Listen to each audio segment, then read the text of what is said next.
At 62 years old, I finally decided to do something just for myself. After my husband Thomas died 6 months ago, I told myself it was time. No more waiting. No more putting everyone else first. I booked a solo trip to a small coastal town in Italy, something I had dreamed about for years. I thought it would be peaceful, healing, a quiet chapter just for me. I was wrong. 3 days into the trip, I received a message that shattered everything I thought I knew about my family. My name is Eleanor Brooks.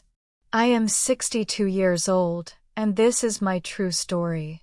If this story resonates with you, please subscribe and turn on notifications. New true stories come out every single day. Leave a comment below.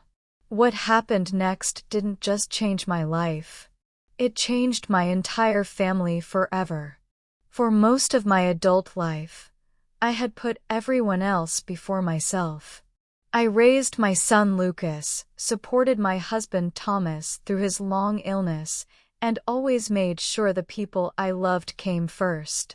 After Thomas passed away 6 months ago, the house felt too quiet. The days stretched on endlessly.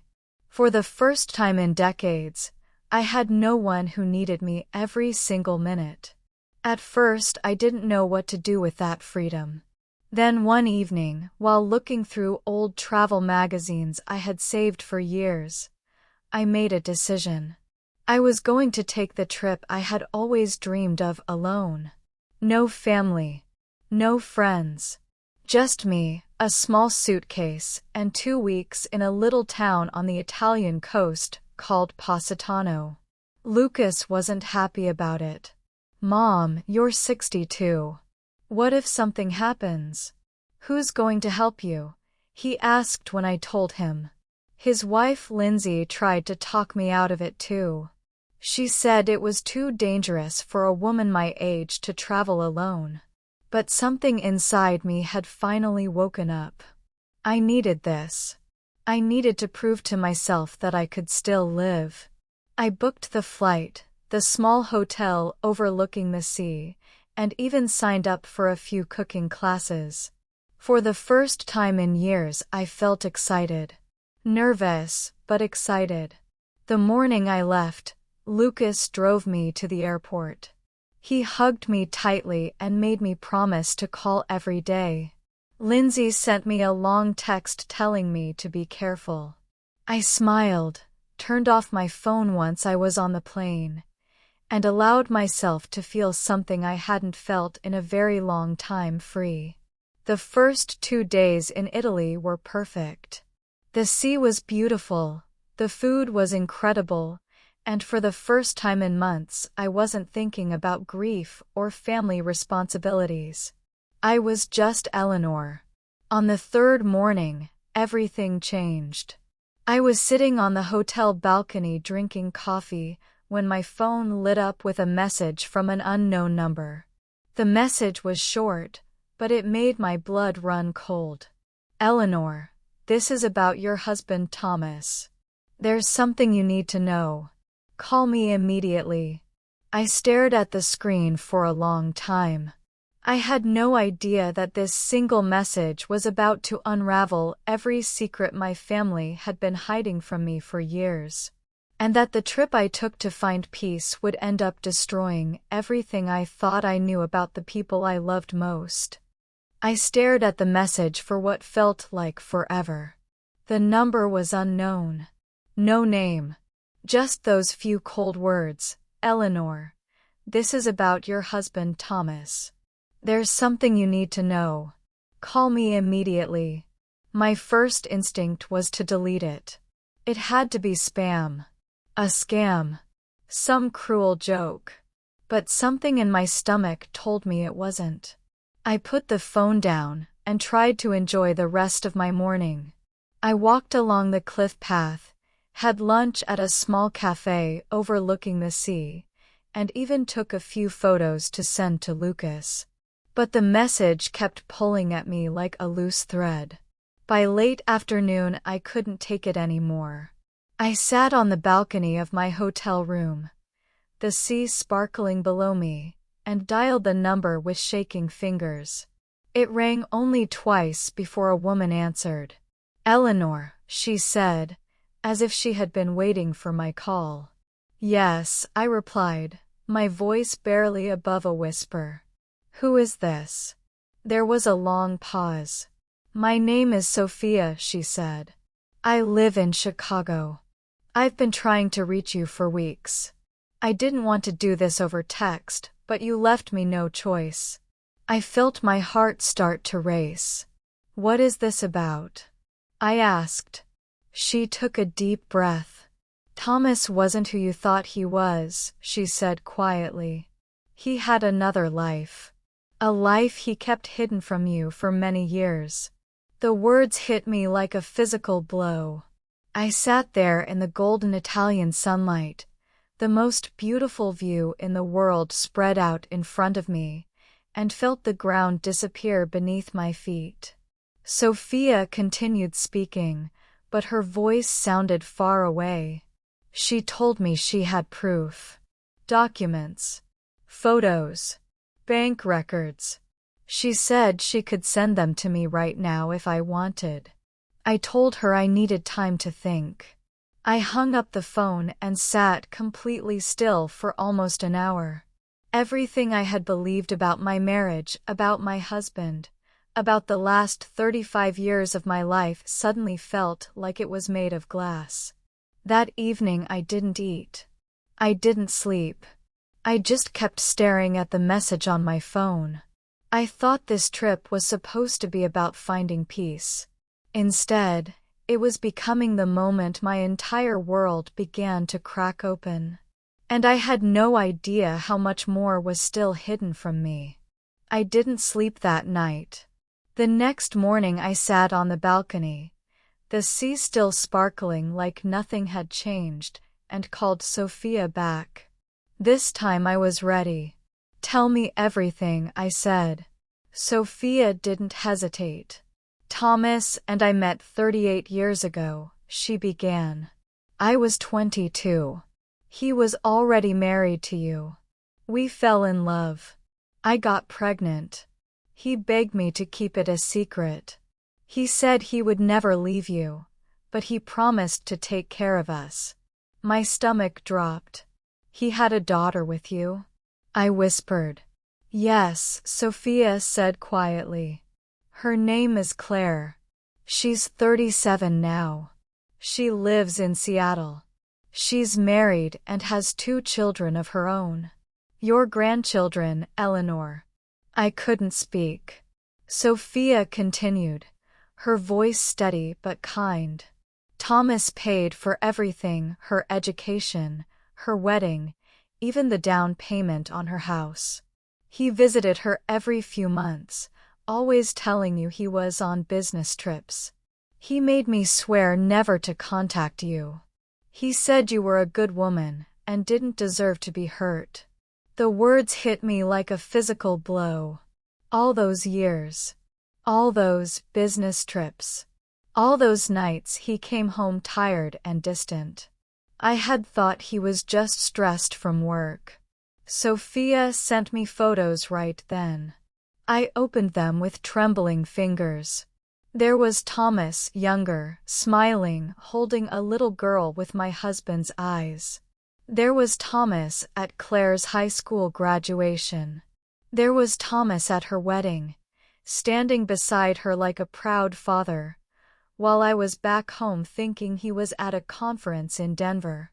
And then the final photo. Claire standing with her own 2 children, a boy and a girl who looked so much like Lucas when he was small that it made my chest ache. I had grandchildren I had never met. I had a stepdaughter I had never known existed. And my husband, the man I had loved and buried, had lived an entire second life right under my nose for almost 4 decades. Sophia's voice softened. "Claire wants to meet you, Eleanor. She's known about you her whole life. Thomas told her you were a wonderful woman, but he made her promise never to reach out. Now that he's gone, she doesn't want to hide anymore. I looked out at the Italian Sea, the same view that had brought me peace only yesterday, and felt my entire world collapse. The trip I had taken to find myself had instead found the biggest lie of my marriage. And nothing, not my son, not my daughter-in-law, not the life I thought I had built, would ever be the same again. I stayed in Italy for 3 more days, but the trip was no longer about relaxation. I spent most of the time on the phone with Sophia, and then with Claire herself.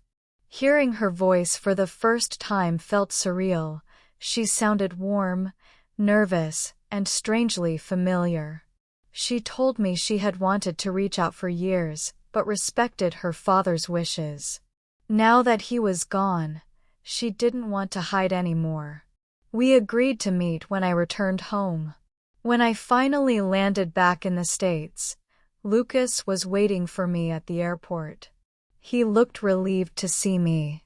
I hugged him tightly, but inside I was trembling.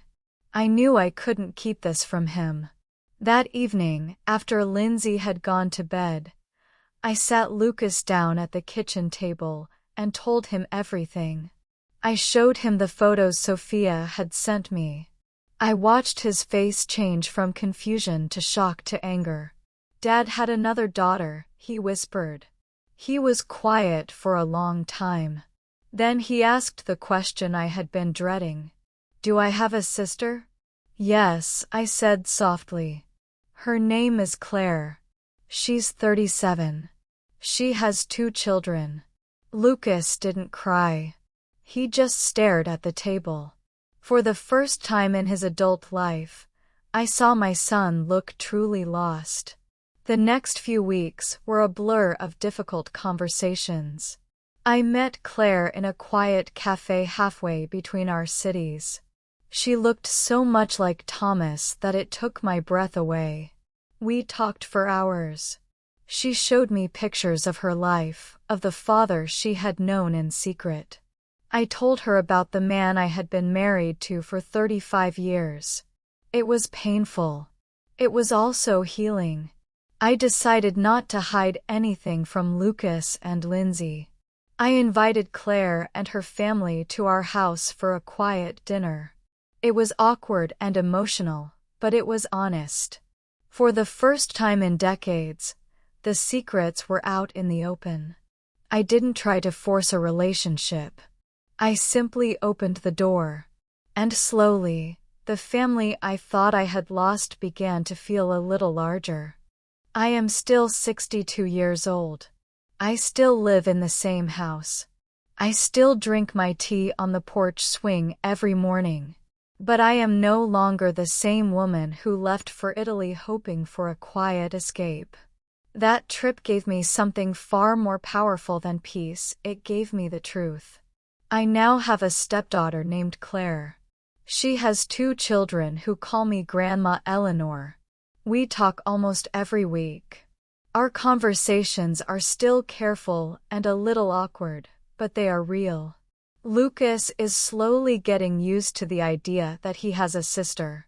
He has even started asking questions about her life. Lindsay has been surprisingly supportive through all of this. I no longer wake up feeling like I am carrying the weight of a perfect marriage that never really existed.